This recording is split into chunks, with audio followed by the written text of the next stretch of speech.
U.S. announces billions to help farmers hurt by Trump tariffs. President Donald Trump arrives for a tour during a Made in America product showcase at the White House, Monday, July 23, 2018, in Washington.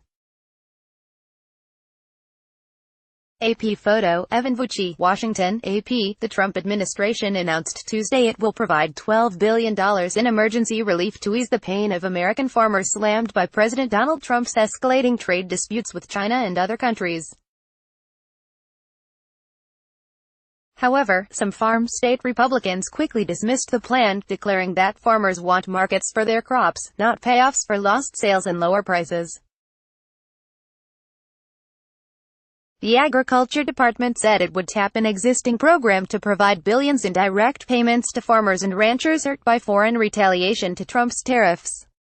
With congressional elections coming soon, the government action underscored administration concern about damage to U.S. farmers from Trump's trade tariffs and the potential for losing House and Senate seats in the Midwest and elsewhere. The administration said the program was just temporary. This is a short-term solution that will give President Trump and his administration the time to work on long-term trade deals, said Agriculture Secretary Sonny Perdue. As administration officials argued that the plan was not a bailout of the nation's farmers, but that provided little solace to rank-and-file Republicans, who said the tariffs are simply taxes and warned the action would open a Pandora's box for other sectors of the economy. I want to know what we're going to say to the automobile manufacturers and the petrochemical manufacturers and all the other people who are being hurt by tariffs, said Sen. John Kennedy, Arla. You've got to treat everybody the same, Sen. Ben Sass, Arneb, said the plan would spend billions on gold crutches, adding, America's farmers don't want to be paid to lose, they want to win by feeding the world. This administration's tariffs and bailouts aren't going to make America great again, they're just going to make it 1929 again. The program is expected to start taking effect around Labor Day. Officials said the direct payments could help producers of soybeans, which have been hit hard by retaliation to the Trump tariffs, along with sorghum, corn, wheat, cotton, dairy and farmers raising hogs. The food purchased from farmers would include some types of fruits, nuts, rice, legumes, dairy products, beef and pork, officials said. Trump did not specifically reference the plan during a speech to veterans in Kansas City, but asked for patience as he attempts to renegotiate trade agreements that he said have hurt American workers. We're making tremendous progress. They're all coming. They don't want to have those tariffs put on them, Trump told the Veterans of Foreign Wars National Convention. We're opening up markets. You watch what's going to happen. Just be a little patient. Agriculture officials said they would not need congressional approval and the money would come through the Commodity Credit Corporation, a wing of the department that addresses agricultural prices. The officials said payments couldn't be calculated until after harvests come in. Brad Carman, the USDA's Assistant Deputy Administrator for Farm Programs, noted that the wheat harvest is already in, so wheat farmers could get payments sooner than other growers. Soybeans are likely to be the largest sector affected by the programs. Soybean prices have plunged 18% in the past 2 months. Trump declared earlier Tuesday that tariffs are the greatest, and threatened to impose additional penalties on U.S. trading partners as he prepared for negotiations with European officials at the White House. Later Tuesday, he tweeted, I have an idea for them. Both the U.S. and the EU. Drop all tariffs, barriers and subsidies. That would finally be called free market and fair trade. Hope they do it. We are ready, but they won't. Tariffs are taxes on imports.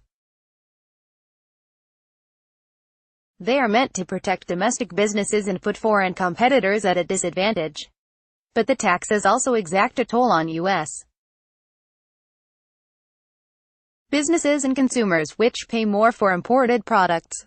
The Trump administration has slapped tariffs on $34 billion in Chinese goods in a dispute over Beijing's high-tech industrial policies. China has retaliated with duties on soybeans and pork, affecting Midwest farmers in a region of the country that supported the president in his 2016 campaign. Trump has threatened to place penalty taxes on up to $500 billion in products imported from China, a move that would dramatically ratchet up the stakes in the trade dispute involving the globe's biggest economies. The moves have been unsettling to lawmakers with districts dependent upon manufacturers and farmers affected by the retaliatory tariffs. Sen. Barry Moran, Archon, said the proposal was raised a month ago when senators visited the White House for a broad discussion on trade. He said the lawmakers told the president that our farmers want markets, and not really a payment from government. And he said, "I'm surprised. I've never heard of anybody who didn't want a payment from government." Sen. Bob Corker, R10, who has been critical of the president in the past, said the tariffs are a massive tax increase on American consumers and businesses, and instead of offering welfare to farmers to solve a problem they themselves created, the administration should reverse course and end this incoherent policy. Republican Sen. Charles Grassley, whose family operates a farm in eastern Iowa, said the administration's move was encouraging for the short term, but farmers needed markets and opportunity, not government handouts. The Agriculture Department predicted before the trade fights that U.S. farm income would drop this year to $60 billion, or half the $120 billion of 5 years ago. Mark Martinson, who raises crops and cattle in north-central North Dakota and is president of the U.S. Durham Growers Association, said the $12 billion figure sounds huge, but there are many farmers in need. "I don't think this will cover us for a very long time, and it might not even buy me a tank of diesel. I think it will only put out the fire a little bit. We are just kind of being played," said Tom Giesel, who was cultivating his fields when he stopped his tractor to take a cell phone call from a reporter seeking his reaction to the plan. Giesel, who grows wheat and corn near the western Kansas community of Larned, said he was glad they are trying to be doing something, but "I don't know when the day is over how much difference it is going to make. The underlying problem is still there." The imposition of punishing tariffs on imported goods has been a favored tactic by Trump, but it has prompted U.S. partners to retaliate, creating risks for the economy. Trump has placed tariffs on imported steel and aluminum, saying they pose a threat to U.S. national security, an argument that allies such as the European Union and Canada reject. He has also threatened to slap tariffs on imported cars, trucks and auto parts, potentially targeting imports that last year totaled $335 billion. The president is meeting with European Commission President Jean-Claude Juncker on Wednesday.